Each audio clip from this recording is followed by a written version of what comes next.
All right. And I'm going to have to hold up this microphone almost the entire time because it's doing weird things. So it's not wanting to stay up, which is annoying. So I might just try to kind of hold it here. Trying to figure out a way to do this. This is going to be annoying, guys. Or this microphone thing. Okay. Why is it still saying preparing live stream when I should be live already?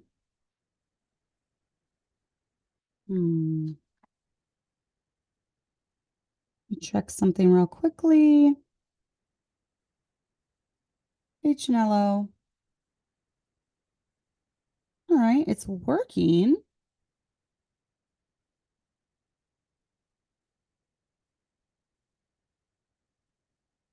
Just looks glitchy on mine. I still have the preparing live stream ... thing on mine.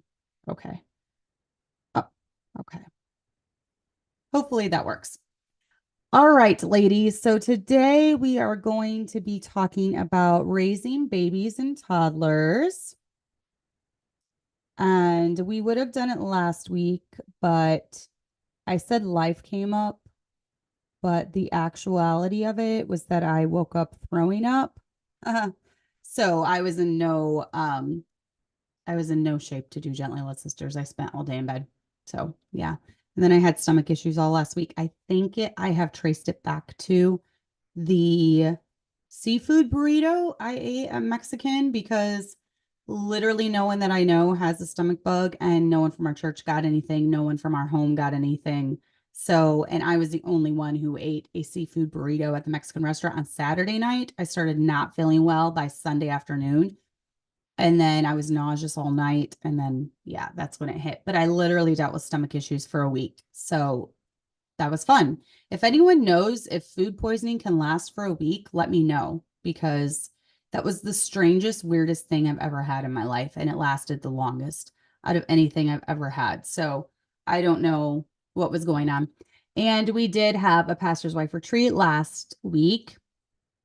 And that was really fun, with the exception of I could not really eat much because my stomach issues. So that kind of put a damper on it. But other than that, it was a great time for me. So I should be on track for the next 4 weeks doing our series in hello, Susan.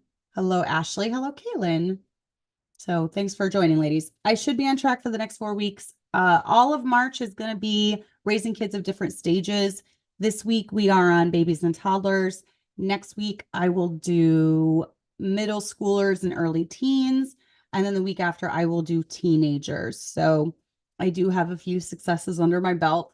So I feel a little qualified in talking about that aspect of it. So far, so good. I'm liking the product so far. So I'll share what's helped us, what hasn't helped us. We're constantly, reevaluating and readjusting and trying to learn and trying to grow and trying to tweak our parenting methods, what works, what doesn't. So you guys are along with me for this journey. That's interesting to know, Ashley. She said food poisoning can last 24 hours or up to 7 days, and mine lasted 7 days. All the stomach issues. Yesterday was the first day in about 5 days that my stomach was not gurgling. So, yep, that was fun. Okay, so last week I had gone down the rabbit hole of Ruby Frankie, and she was on my brain a little bit. I was watching Ruby Frankie interviews, body language things with her kids, things about Jody Hildebrand. And so I did a Facebook post about her. And I had gone down the rabbit hole all week. And the only time I actually have time to listen to things is when I'm getting ready in the morning. So about 20 to 30 minutes where I'm doing my face and doing my hair. My hair literally takes 1 minute because I just brush it and put a headband in it most days. So that's all I do. But I do spend about 20, 30 minutes. That's when I'll watch criminal shows. That's when that's kind of like my time every day to do it. So I was basically watching stuff about her, but I was appalled at the controlling and narcissistic traits of her and, yes, 8 Passengers Ruby and Jody Hildebrand. Also alarming is the advice from her partner, Jody. I was listening to one segment where she was talking about how even when a 1-year-old lies, you need to come down hard on that. Okay, for one, most 1-year-olds don't even talk. And two, there are different expectations for different ages. I expect different things from my 17-year-old than my 3-year-old, but I digress. This show is not about the abusive ways of Ruby Frankie and Jody Hildebrandt. I would just say, be careful who you take advice from. And that was my whole takeaway from it, was be very careful who you take advice from. In fact, I'm going to read the Facebook post that I did about it to kind of segue into this show, since this whole month will be on this specific subject of raising children. So this is April 5th. I wrote this. So I said, I have spent all week watching and listening to videos about Ruby Frankie. It has captivated me as it has millions of others, and for good reason. She was a parenting expert, I say that loosely, who had millions of subscribers, and I mean millions. She had millions of subscribers on YouTube. Her and her partner, Jody, charged families hundreds, and this should probably be more like thousands of dollars to coach them. They were life coaches. So Jody didn't really bear the title of doctor or psychologist even, but she was a life coach. I could be a life coach if I wanted. In fact, I kind of am a life coach because I have women emailing me every week and I try to offer them biblical advice, yada, yada, yada. So basically anyone can label themselves a life coach. The more I watch, the more I cringe. She was a by the book, take charge, authoritative parent, her way or the highway. No grace, no room for mistakes from her children. Harsh, controlling, and smart, but also dumb. She documented her abusive ways in her diary, which completely, side note, blew my mind. If you are being abusive, it just shows kind of the psychopathic way her mind worked, because in her mind, it wasn't abusive. In her mind, it was okay, which is why she documented all of it. Eventually, her 12-year-old son escaped, where he found a neighbor who called authorities. Ruby and Jody pled guilty to child abuse and are now serving time in prison. My takeaway? Be careful who you take advice from. Here was a mom who, by all appearances, had her act together. She had her ducks in a row. She had her kids and home in order, but she didn't. Those who try to convince you that they have all the answers usually don't. I'm worried when I see parents who think that raising good kids will happen when you follow a checklist, listen to all the parenting advice, and check every box. I'm worried when I see someone offering advice who acts like they know everything. The longer I parent, the less I know. I do have people that I look up to and admire, but it's people who I know in real life, I have observed personally, and I've witnessed the relationship that they have with their kids. I pause to take the parenting advice of some guru who has miserable kids. I refuse to take the advice from someone who doesn't have a relationship with their kids. I balk at taking advice from someone whose kids have gone down a different path than I want my kids to go down. Wisdom is justified of all her children. Do you know who I take advice from? Those who have raised kids who love the Lord. Those who have raised kids who love them. Those who have healthy relationships with their kids. Those who have kids that speak well of them, speak highly of them, speak of how they love the Lord and how the relationship with Him is real. Those who convince their kids that the Christian life is the best life to live. Those whose kids follow the path they were raised in. Those whose kids don't reject every principle and Bible command as soon as they turn 18. And if I can't even convince my own kids that this life is the best life, why am I trying to have any kind of influence at all? More and more people are realizing that social influencers are fake. No perfect home exists. No one has their act totally together. Having a small platform, very small, I have faced criticism for not doing things that other Baptist families do, or doing things that other Baptist families don't do. And I don't care, because I'm not putting on a facade to impress others. My goal in life is not to convince everyone how I am the parenting expert. My goal as a parent is raising children who love God, glorify Him, love me, love their dad, love their siblings, and love their families. That's it. That's my goal. And I take advice from those who have accomplished that. In a world of social media influencers, be careful who you let influence you. We only get one shot at this raising kids thing. Let's do it right. And I mean every word of that I said. You have to be very careful of influences. You have to be very careful thinking that one person, whether they be a pastor or whether they be a mom who's raised a lot of kids, whoever they are, you have to be careful thinking that they hold all of the answers. The Bible does have a lot of answers and biblical principles. Now, it does not spell out everything exactly, like do this, don't do that, do this, do, especially with raising kids. There are certain principles that we can take and we can apply them to our life. But that's why I'm careful who I watch and who I listen to, because I want to take the advice from people who have raised the type of kid that I want to raise. So, and there are some huge godly examples in my life. Pastor Angel is one just off the top of my head. Pastor Terry Angel is a man who I will hang on every word that he preaches when it comes to the home and raising children, because he has done an excellent job. All 6 of his children are serving the Lord. Most of them are in full-time ministry. They love the Lord. They have a passion for the Lord. They have a passion for people. They have a passion for souls. And they are just good, moral, Christian kids. They've all taken the path that their parents raised them in. Every single one of them. They have 100% success rate. So he is a man that I have, him and his wife. His wife is a gifted speaker as well, Mrs. Joyce Angel. And I hang on every word when they're speaking about the home. And I try to implement those principles into my own home and into my own life. So they are very, very real people. So those are some people that I have followed the advice of, followed the preaching of, and I have gleaned so much wisdom from watching them, observing them, listening to them. Just a very, very good family who's raised a great, great family. So let's get into today's topic today, though, and that is babies and toddlers. So I know a majority of the ladies who watch the show, you do have babies and toddlers. So let's just kind of quickly go over some of these. I only have 1 page of notes. Just 1 page today, 1 page of notes. So it might not be that, I always say that, it might not be that long, but let's get into it. Okay. First of all, let's talk about babies. There's so much that I can talk about when it comes to this. There's so much that I have said about this. And I don't even know, like, it's not a subject that has an ending or a beginning. It's just ongoing all the time, right? And especially for those that are in the midst of it, there's a lot that goes along with this. But number one, when it comes to, okay, so I don't really have much about pregnancy per se. I'm mainly talking about postpartum and then the early baby years today. I have done full subjects on pregnancy. I think you can search it on my channel and see what comes up. But when it comes to being pregnant, having your baby, do your research. And that's the most important thing. Know why you're doing what you're doing. If you don't want to have a home birth, don't have a home birth just because 90% of the people in your church are having a home birth.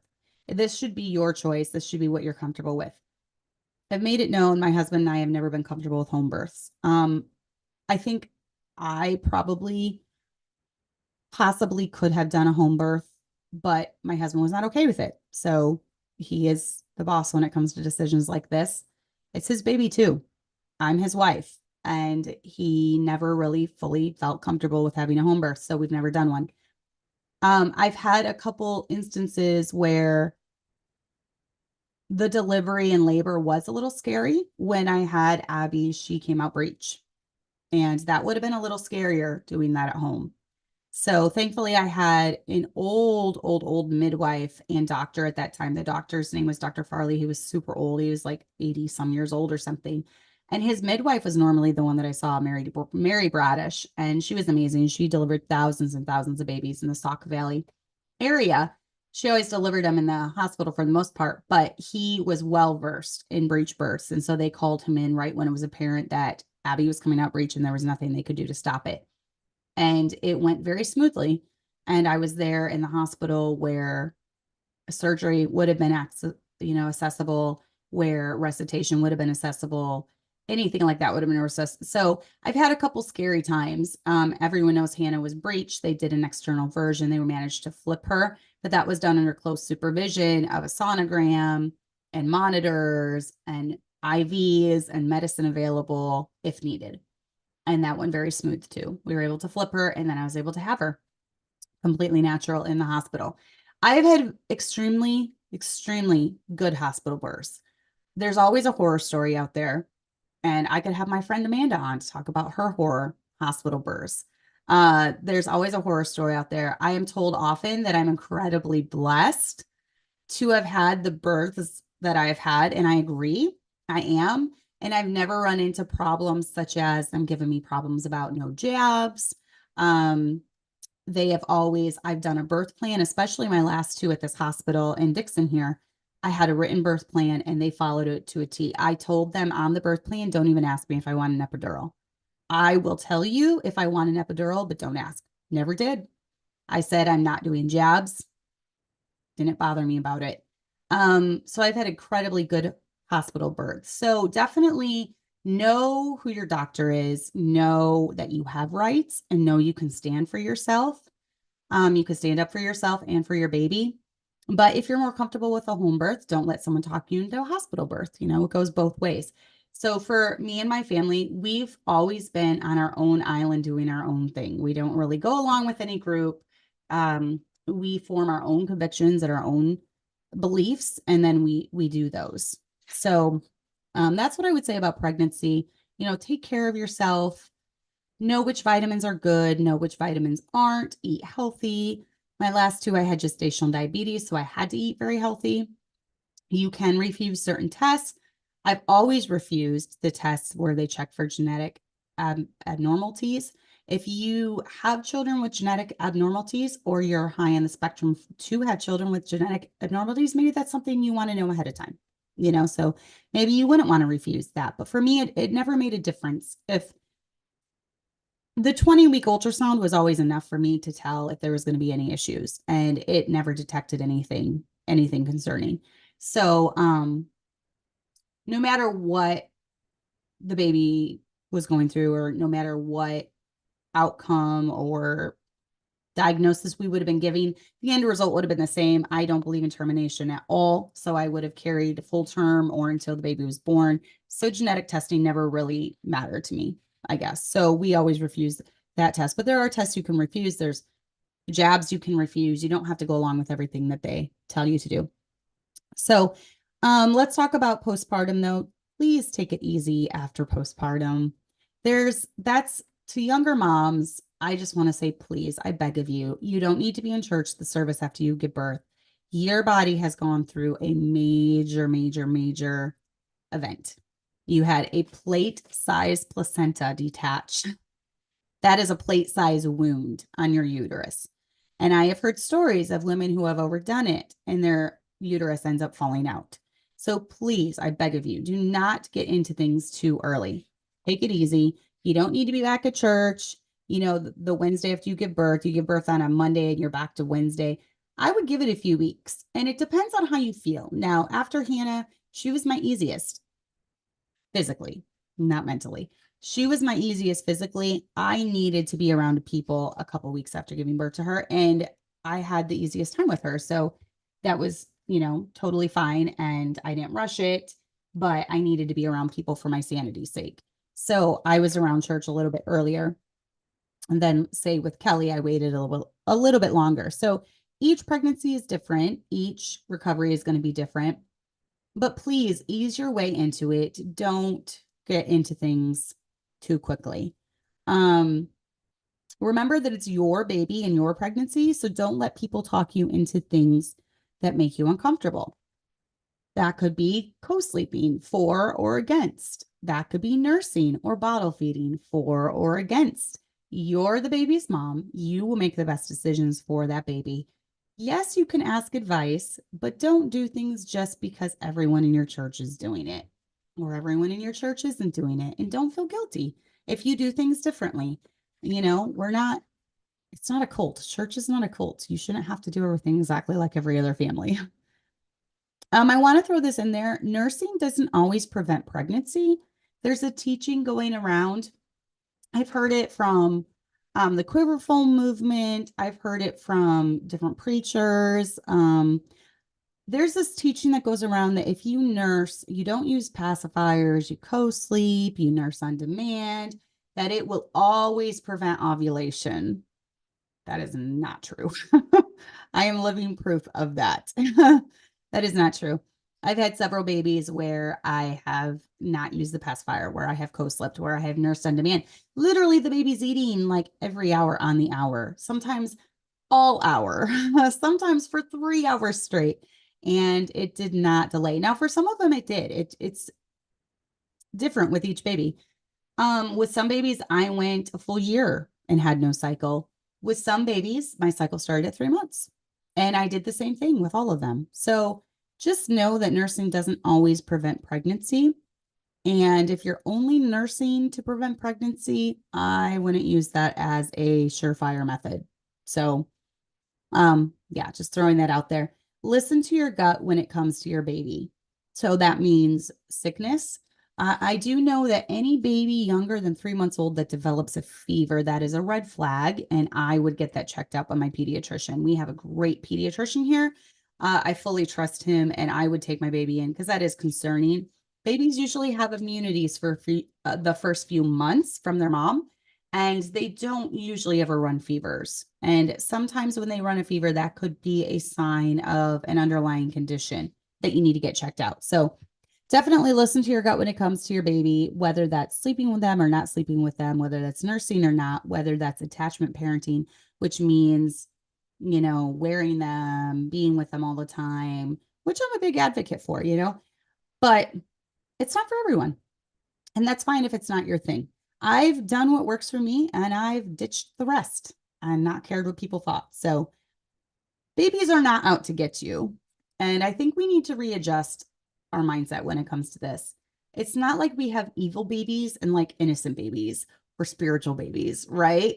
Babies from the time they're born till at least 1 or 2, really, they're not crying because they're sinning. They're not throwing a fit. I say a fit. Colic. It could be colic. Maybe they have a bellyache. They're not screaming in pain because they're sinning or they're out to get you. I've heard this demented, demonic teaching. I heard an audio clip from a preacher years and years and years ago, probably 70s, saying that they pretty much started spanking their babies from the time they brought them home from the hospital. That is so demented and so wrong. I can't, on so many levels, I can't even tell you. You should never, ever, ever hit a baby. It's disgusting. It's uncalled for. The baby, you're just going to traumatize that baby. First of all, you're going to traumatize them.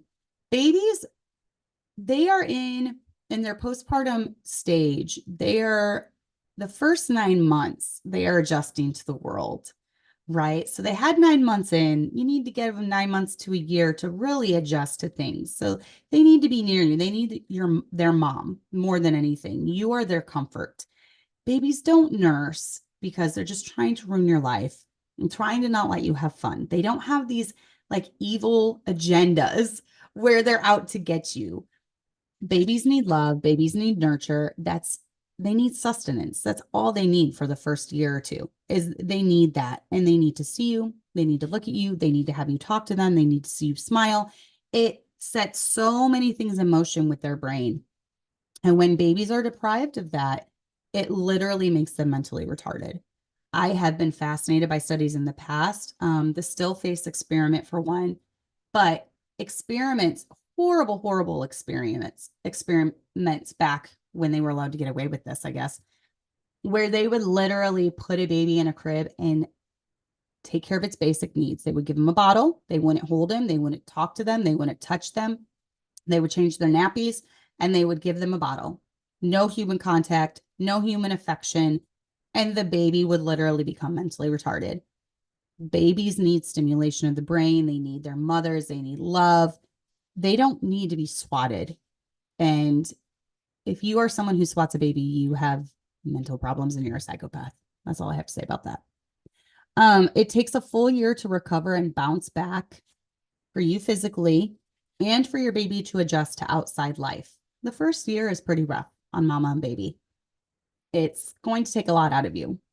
And for those of you having children back to back to back to back, realize the cost. Realize you're pretty much going to be out of your mind from lack of sleep, from postpartum issues.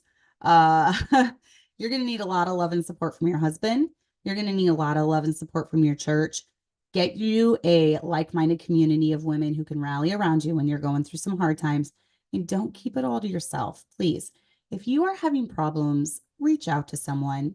Don't think that you have to muddle through depression and anxiety and postpartum stuff by yourself. That is what the church is here for. That is what your friends are here for. And please reach out. And if I have a friend going through something and she's not willing to tell me what she's going through, I can't push it. I can't force myself on her. I can't force her to tell me what's wrong. It's the same thing with raising kids. When you have a teenage daughter that's going through something or a teenage son and they just won't open up to you, you can't force them to. They have to be ready to. That is one thing I've learned with having adult children. Keep that open line of communication, but you cannot force them to be open with you. But I'm begging those of you going through it right now, please tell someone. Please be open with someone. Suicide is on the rise. In the last couple of years, I have been appalled by the amount of Gen Z and millennials killing themselves. And I don't know if it's because they're just muddling through everything on their own and they're not willing to reach out for help because it's humbling. I don't know, but better to be humbled a little than to end your life here on the earth. So please reach out to someone. Please let someone know you're struggling. It takes a full year. It's taken with Hannah, it was a couple years, and she's 3.5 now, and we're finally to a good spot. It was a rough road after her. So my heart goes out to anyone going through that. Adjust your mindset when it comes to having babies. You don't have to have it all together all the time. You don't have to be on top of things all the time. You don't have to have a perfectly clean house. That baby that first year needs you, and that's about it. They don't need things. They don't need a perfectly clean home. They need you. So give yourself some grace, especially in that first year. Don't be so hard on yourself. Give yourself some grace. No baby should be disciplined. I already went over that. You're pretty much a psychopath if you hit a baby. You can't change my mind on that. And then let go of the things that don't matter. So that would be, different preferences, nursing versus the bottle, which I've said. I keep reiterating this because I have heard from pulpits where women have been accused of being lazy for not breastfeeding. And first of all, obviously, I only listen to men preaching. So obviously, this is coming from a man who has absolutely zero concept of this subject. Okay. Little side note, this is why we have gently led sisters, because sorry, men are great. Preachers are great for giving biblical advice when it comes to all things Bible. But when it comes to all things women, men don't have a clue. Sorry, they don't. My husband is the first one to say it. So I'm not like usurping his authority by saying this. He will say, this is why my wife has gently led sisters. Because when it comes to nursing and, postpartum and postpartum depression and pregnancy and babies and co-sleep, he hasn't a clue. And he will be the first to admit that. So this is why I have this show. Because I have been through it. I have been through 10 pregnancies, and I have been through 8 live births, and I have been through 8 postpartums, and I have been through 8 baby stages and 8 toddler stages, and I have been through 4 teenage experiences and 4 adults, and I've been through it all. So I feel a little qualified to talk on this where a preacher doesn't really have a clue. If you are not able to breastfeed, it is not because you are lazy. Can I please say that? Breastfeeding is one of the hardest things in the world for some women. Kelly was not hard. Kelly, it was almost easier breastfeeding her than fixing a bottle. So I could argue that I was lazier because I breastfed her rather than go through all the time of washing bottles, fixing the bottle, blah, blah, blah, blah. Hannah, nursing was one of the hardest things I've ever done in my life when it came to her. So if I would have been lazy, I would have given up nursing. And I'm not even lazy, and those who give up nursing aren't lazy. But I'm just saying it was because I was not lazy that I just forced myself to do it. So lazy or not, that has nothing to do with a good breastfeeding journey. That whatever. Every situation is different. And it's stupid to say that. And that was said during the time that I was struggling. And so that just put more guilt on me when I heard that preacher say that. That just put all that more guilt on me. And it was terrible. And I'll never forget it because I was like in a dark valley at that time. So just, yeah, be careful what you say to other moms that are going through dark valleys. Be careful what you say to other moms who are struggling with things. So let's talk about toddlers. So in my opinion, this is just all opinion, the show, my opinion. So I believe ages 1 through 4 are the toughest, in my opinion. Now, ages 1 through 4 will give you some of the biggest laughs. They will give you some of the funniest moments. They will give you some of the cutest moments, but they are also some of the hardest.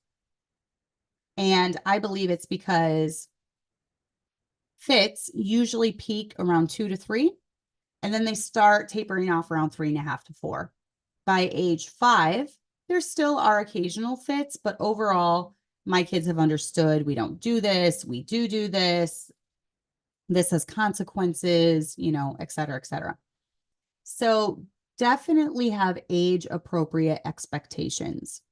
All right.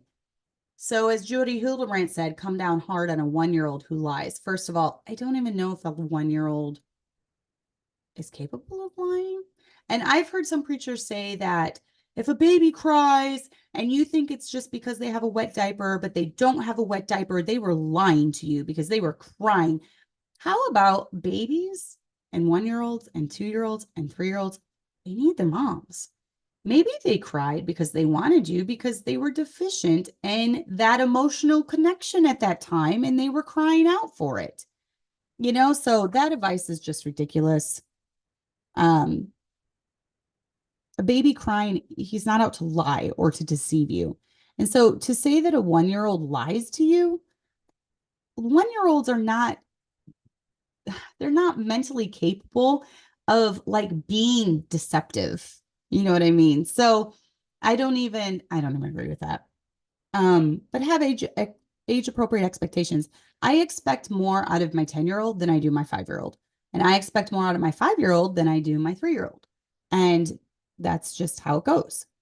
So dealing with fits. I'm pausing here because maybe they were hungry, so they cried. Maybe they were tired. Maybe they needed their mom. Who knows? There could be a million reasons why they cried. They're not out to deceive you or be deceptive.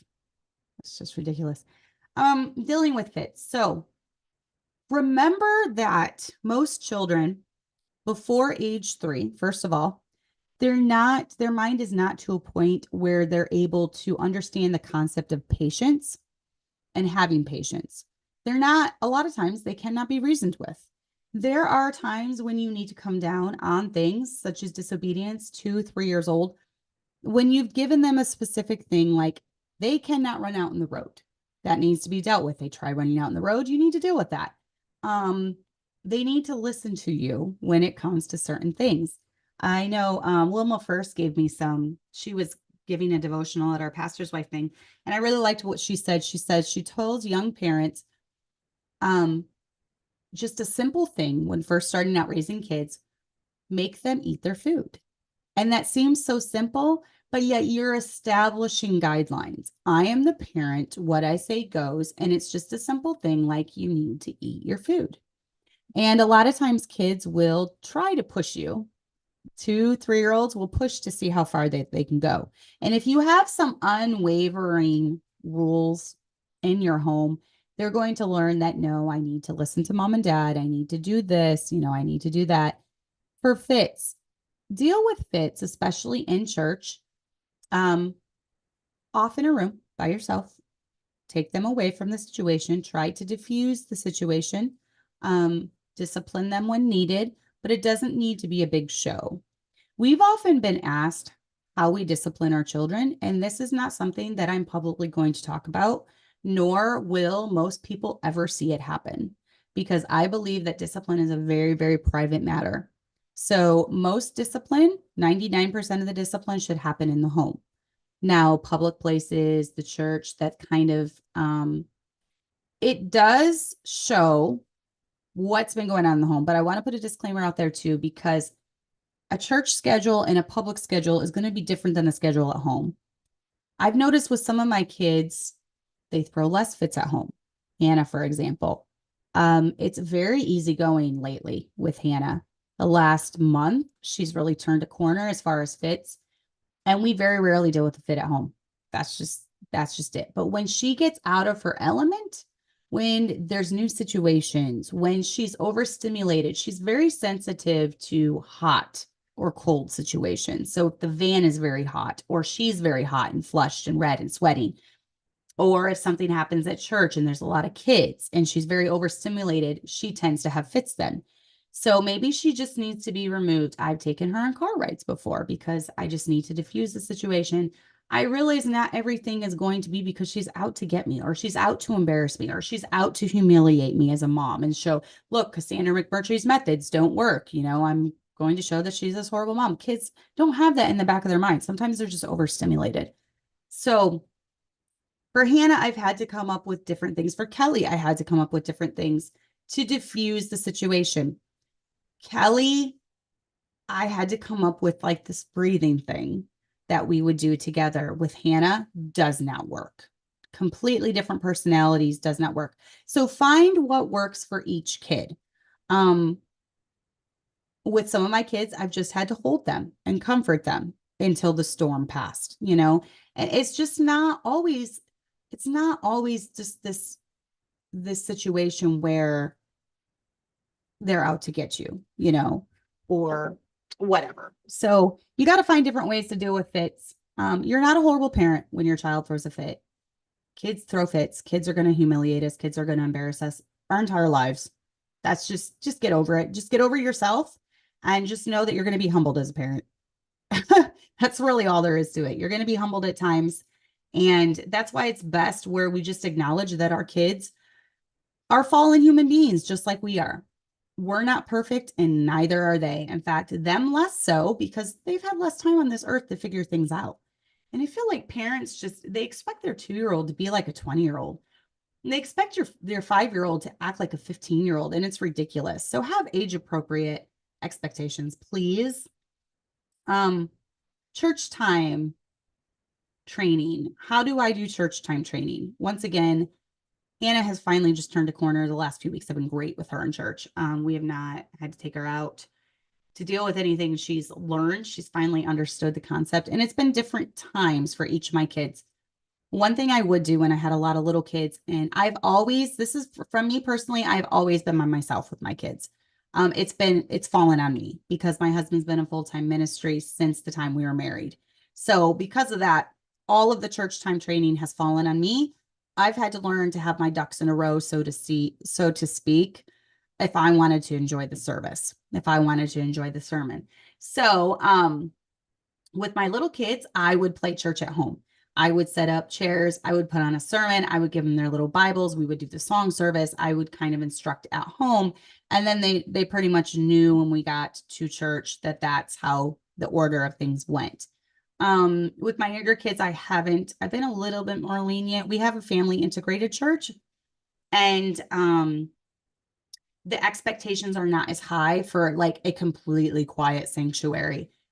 Our church people understand there's going to be babies babbling, there's going to be babies crying, there's going to be movement, there's going to be parents taking babies out, toddlers out, there's going to be parents dealing with the 5-year-old that's trying to throw a fit and throw spit wads or whatever. So I think because of that, I haven't been like as strict, but Kelly came into it about time of 3. 3 is about the time that they're really able to sit through a full service and have minimal distractions. So definitely, I whisper to them. I teach them to whisper. I don't talk in a normal voice during church at all. So I whisper.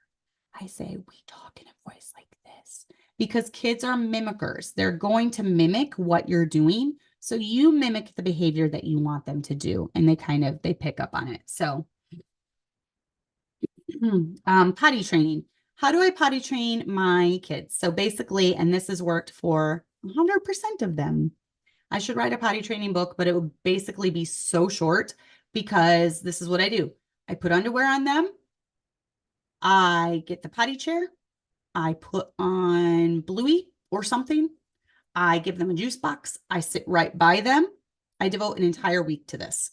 For the first day, this is what I do, though. This is the first day scenario. I set them on the toilet. I give them a juice box. And when I hear them going, I make a huge deal out of it. Clap, cheer, cartwheels, yay, confetti, whatever. Candy, M&Ms, they got it. Then it's like a light bulb. Wait, what did I just do? It's figuring out what the potty is for is the first step. So after that, I keep doing that. Like the whole first day, they're pretty much sitting there drinking juice boxes, watching Bluey or whatever show that you approve of. And then I make a big deal every time they go potty. Then the next day, I leave them in underwear and I set the timer for every 30 minutes. Every 30 minutes, I set them on the toilet. That by this time, they've usually figured out this is what I do on the toilet. And then so they'll sit down, they'll pee, they'll be good for the next 30 minutes. So every 30 minutes, I take them. Then there's usually telltale signs for number 2. So I will watch for that. I'll run them to the toilet when that happens.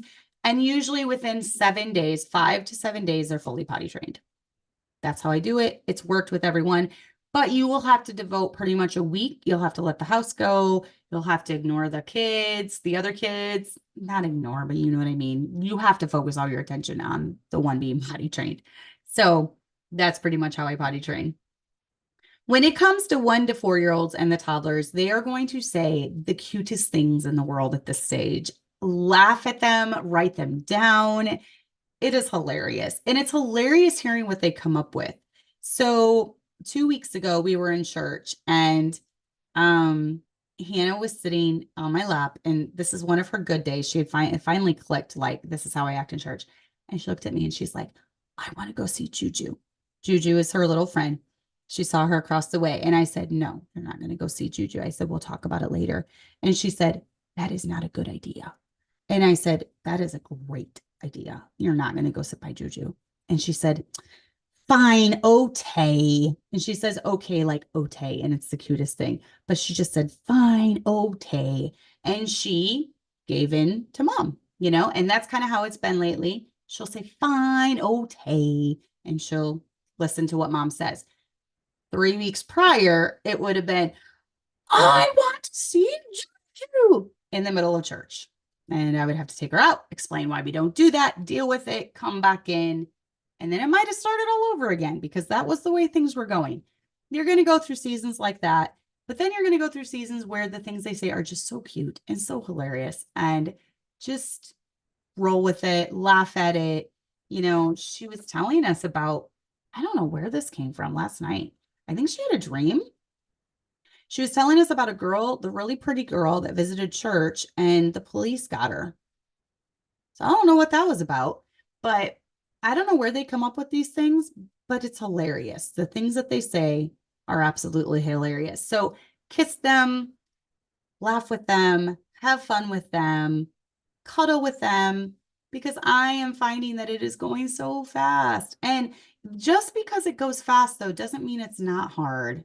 And just because I'm saying enjoy the cuddles, soak up the cuddles, all that good stuff, doesn't mean that it's not hard during this stage. It is hard. And where they do a lot of cute stuff, they have a lot of fits too. And you're going to have a lot of battles. So just mentally prepare yourself for that. Take a breather if you need to. Put them in their room. This is another thing that worked with Kelly when she was real little, and she would have just screaming meltdown fits. Put her on her bed, close the door, make sure she's in a safe place, and take a breather. Then go back in and deal with what needs to be done. But, you can't lose it. As the parent, you have to be in control. You are not 3. You are not 5. You are 30-something years old. You are 20-something years old. You are the adult. You cannot lose control. You cannot. It is just, there is a line that you cannot cross as a parent. So if you feel yourself getting close to that, put your kid in their room, go read the Bible, go take a breather, go get a soda, whatever you need to do to calm down, and then go deal with it. Remember, that kids soak up everything. And that's what I'm saying. You are the adult. You have to be the mature one because they're going to mimic a lot of how they react to situations is how you react to situations. How you react to stress is how they react to stress. So just remember they're picking all of that up. I have always been a big one for sleep schedules for my toddlers. I have to have my sleep. I am not a good person mentally. I'm not a good person as far as my niceness and politeness goes when I don't get sleep. So I'm very, very picky about sleep schedules. My toddlers, I try to get in bed between 7 and 8. And I try to establish a very, like, when we put you to bed, you're in bed. None of this getting up constantly. You know, you don't get food. You don't get up just because you're hungry. Snacks before bed, if you have a chronic snacker, yogurt is a good protein, a cheese stick, an apple. Most of my kids eat popcorn right before bed. That's kind of the McMurtry tradition. Popcorn is always being eaten in our home. So I'm fine with that. But once they get put to bed, they need to stay in bed. And bedtime has always been very important to me because I usually like to be in bed by 9 or 10 and I crave my sleep. I'm a much nicer person when I get my sleep. So sleep schedules are very important for me. Let them enjoy their childhood. Don't rush school. And this is, I am learning from my mistakes. I started my first 3 kids when they were 4 in kindergarten. They all graduated when they were 17, and I regret that. Not because they graduated at 17, but because I feel like I didn't let them enjoy their childhood long enough. School is going to be an ongoing process. I want my kids to be learning for the rest of their lives because I'm still learning. I'm still soaking up knowledge. I'm still researching. I'm still, trying to get all the information I can. So school is an ongoing process. So I would just caution parents to the formal schooling, don't rush it. Let them be kids. And so Kelly is 5. She turned 5 in January. She will be closer to 6 when we start her in Abeka kindergarten this fall. And she's actually very smart and she's been pushing me, but I've been holding it off because I learned with my older ones and my younger ones that have started a little bit later. All of them have been right at the same level, as they get older. They kind of all just kind of morph into the same level. So, just let them enjoy their childhood. School's going to be there for a long time. Knowledge and learning. And school starts when they're first born. We teach them to talk. We teach them to walk. We potty train them. We are constantly in a state of teaching our children. So formal schooling and books, just chill. And that's my next point. Just chill. Chill a little. Don't be so uptight. Kids pick up on your stress. Kids pick up on your attitude. Let go of others' opinions about you. And that being said, don't be the judgmental Karen towards others. Are you the one that's calling all the families in the church about someone you don't like in the church? Are you the one spreading the rumors? Are you the one being the drama mama? You better take a hard look in the mirror and realize that you are doing all the things that God says not to do when it comes to being divisive, when it comes to sowing discord, when it comes to destroying the unity in a church. Moms in church need each other. They don't need each other talking behind their backs about what a horrible job they're doing. We need all the encouragement. We need all the help. We need all the support that we can. So definitely be supportive. Be there for each other. Don't you be the nasty Karen talking about everyone else. And let go of others' opinions of you. I have thicker skin than most. I honestly couldn't care less what other people think of me, my methods, or anything different we might do in our home. But some are more sensitive to that, and some they need others' approval of them more. So that's where you need to be careful. Maybe you do have thick skin, and maybe you're like, well, I can take it, so I can say whatever I want about this person. But realize that not everyone has the same personality as you. Someone else might be a little bit more sensitive than you are. So just take that into consideration. Realize that your kids have bad days just like you and adjust. There's days that you wake up on the wrong side of the bed. There's days that you wake up with a headache. There's days that you wake up where you don't feel well. Remember, your kids are just going to have some of those days. And It is what it is. It doesn't mean that you're lacking in some area. It doesn't mean you're doing a bad job raising them. It doesn't mean that there's some missing link that you don't know about. Sometimes they just have bad days. And you just got to roll with it. Mondays and Thursdays tend to be those days at our house. Now, I will say it's 85 degrees. Literally this week, it is warmer than it was in Florida. I don't know, Chanello, for you, but literally I came home, it was 85 degrees yesterday. It was only 80 or 81 one of the days that we were in Florida. So it's literally warmer right now here in Illinois than Florida. So I think the warm weather is making my kids all in good moods, and they've been outside a ton. So they're already getting sunburned and, just soaking up that vitamin D. That's definitely helping the moods. I've always heard that if your kid's having a bad day, one of two things will help: water or sun. So letting them go in a bath, taking a bath, letting them play a water activity, or just getting them outside and getting them in the sun. That usually cures a bad mood. And I found that it works for my kids. So you can kind of redirect the day if you have a bunch of grumpy heads that wake up. Mornings tend to be the hardest around our house, and then they kind of just smooth out. While they're doing the chores, the morning chores before school time, that tends to be the most hairy. And then they tend to straighten out. Some days I just have to laugh because the morning is so bad. The morning is so terrible. You can either laugh or cry about it. So, lavish your toddlers and babies with love. They need your love and your acceptance and your praise the most at this age. Now, they're going to need it their entire lives. Even as adults, they're going to need it. But especially as a baby, they need to feel the love from mama. So girls, how we raise our girls from the time they're little and how we raise our boys. Now, I did this outline a week ago, so I'm trying to think of what this thought or what this entailed exactly. But, there are differences between our girls and our boys. And we've tried to raise hard workers for both. I think both sexes should be hard workers. But for our girls, there's definitely been more of a nurturing side that comes out. So yes, we do baby dolls and all of that. For our boys, we are totally fine with them having Nerf guns and different things like that. As they've gotten older, they've owned real guns. So we're all about promoting manliness, and we're all about promoting femininity with our girls. So we do teach modesty from the time that they're little. They're in dresses.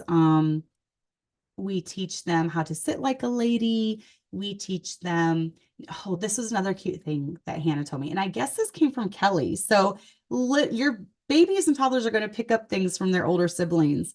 And this is funny telling you why it came from Kelly. But yesterday, what was it? It was something that I can't even remember. So I was telling Hannah not to do something. And she looked at me and she said, God doesn't like it when we do that. And I was like, well, baby, God doesn't really care if you do this. It was something benign, like, I don't know, not eating a snack or eating a snack, something along those lines. And she was like, God doesn't like it when we do that. And I said, no, not really. It's not really so much that God doesn't like it or he does like it. Come to find out, anytime Kelly during the week, this is when I was in Florida, anytime she would have a problem with something Hannah was doing, whether that was trying to take Kelly's toy or, whether what she would say, Hannah, God does not like it when you do that. And so then Hannah would be like, oh, Ote, and she would back off. So that's like Kelly's manipulative way of like getting Kelly to do her way.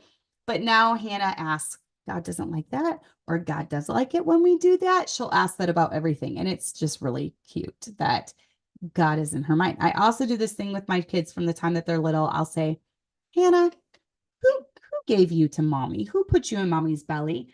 And she'll say, God. And I'll say, Hannah, who made you pretty?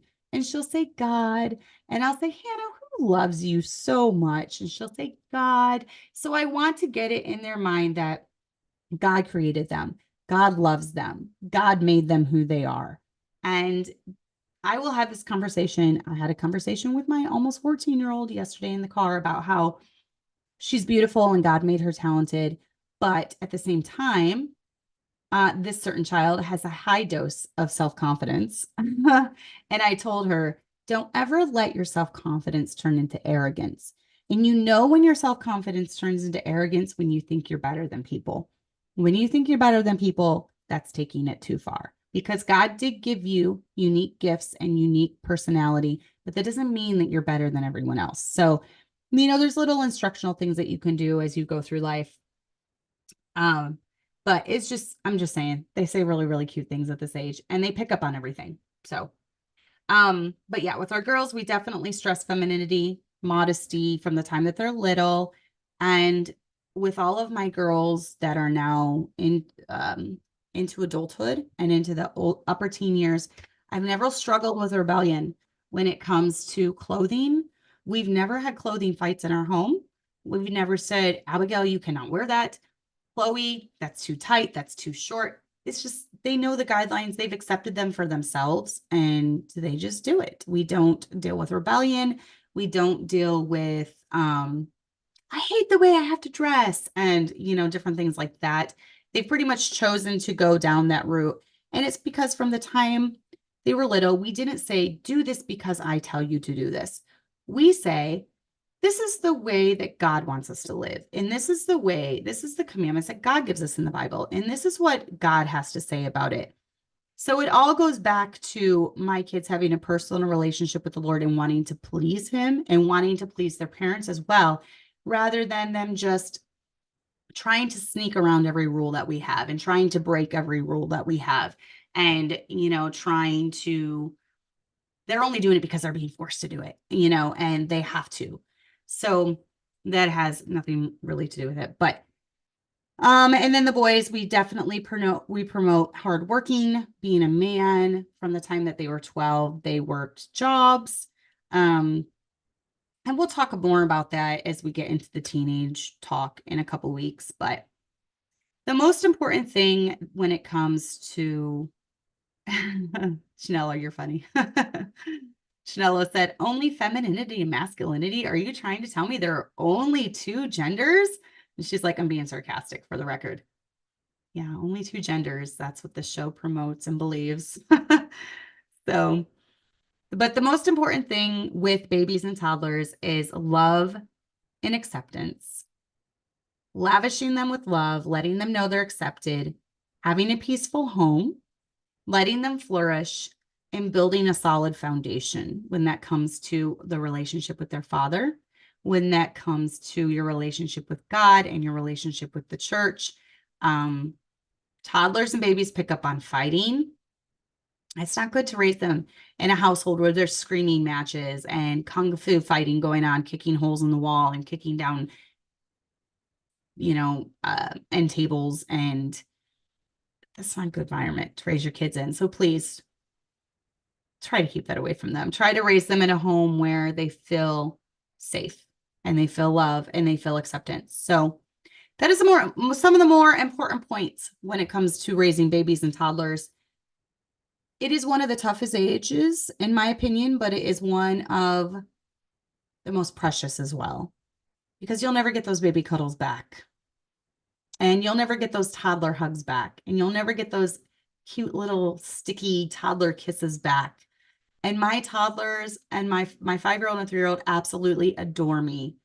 They think I hung the moon.